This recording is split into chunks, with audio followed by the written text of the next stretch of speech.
Many Missouri taxpayers got a big shock when they received their personal property tax bill. They're up by record amounts. Tonight, the I-Team's Paula Vassan explains how state officials are working to prevent an increase like this from happening again. If you live in Missouri and you've got a car, you're likely feeling a bigger strain on your bank account. The amount we paid last year was $732.72. Kevin McCauley is paying about $124 more in personal property taxes for the 3 cars he had last year. Count the car he recently replaced with a newer one. His bill went up by about $1,100. We still have 3 kids in college. He says taxes on his cars have never been higher.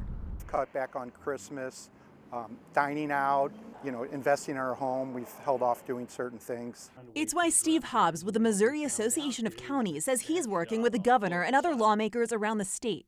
He wants to give taxpayers some protection, an option on the table, allowing tax assessors to adjust for inflation and ultimately help lower tax bills.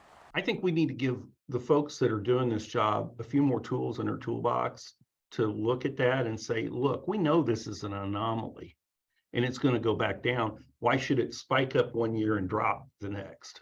It's because over the last year, we've seen a nationwide spike in the value of the most common type of personal property, cars. Missouri's tax commission blames supply chain issues, chip shortages, and record high inflation caused by the pandemic. It also boils down to some math. In Missouri, local tax rates are applied to 1/3 of your car's value.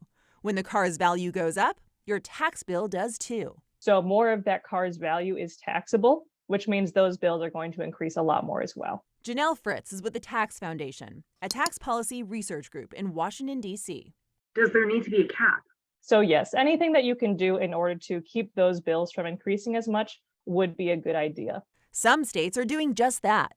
Next year, Connecticut will start capping rates on personal property taxes for vehicles. Virginia and Mississippi have funds that help lower payments. Rhode Island will get rid of personal property taxes on cars in 2023.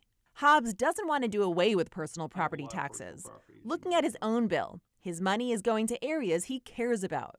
77% of this goes to my local school district. He wants Missouri tax law to change so people like McCauley aren't scrambling. It would have been nice to have a gradual increase, but that wasn't the case. It was a surprise. McCauley just hopes next year is more predictable.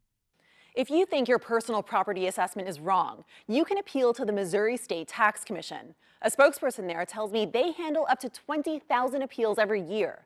You can find out how to file an appeal on our website, ksdk.com. For the I-Team, Paula Vassan.